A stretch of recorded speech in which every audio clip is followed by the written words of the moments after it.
আজ কাপ্তাইবাদের পানি ছাড়া হবে, এরকম একটি তথ্য ভাইরাল হয়েছে সোশ্যাল মিডিয়াতে। এই তথ্য পুরোপুরি গুজব বলে জানিয়েছে কাপ্তাইবাদ ও পানি বিদ্যুৎ কেন্দ্রের ব্যবস্থাপক এটিএম আব্দুল জাহের। তিনি জানান, কাপ্তাই লেকের পানির ধারণ ক্ষমতা 109 ফুট।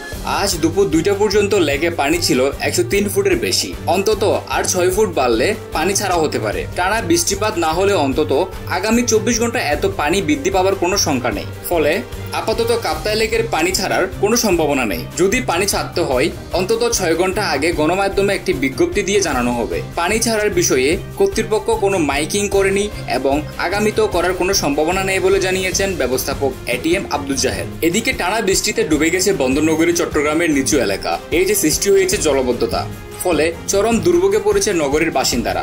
আজ বৃহস্পতিবার সকাল থেকে রাস্তাঘাটে হাঁটু থেকে কোমর সমান পানিতে ডুবে গেছে। জলবদ্ধতার কারণে সকাল থেকে নগরীর বিভিন্ন সড়কে যান চলাচল ব্যাহত হচ্ছে। তবে টানা বৃষ্টিতে দুর্ভোগের মধ্যে সুসংবাদ দিয়েছে চট্টগ্রাম আবহাওয়া অফিস।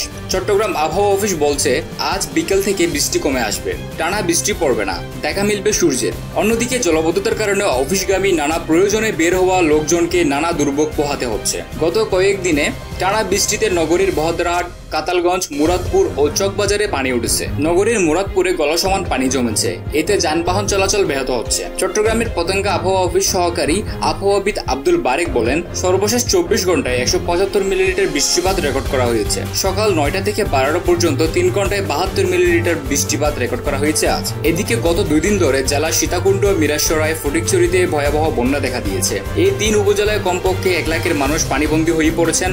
এসব এলাকায় বাসিন্দাদের দুর্ভোগের যেন শেষ নেই। খবর বাংলা 24 ডেস্ক নিউজ।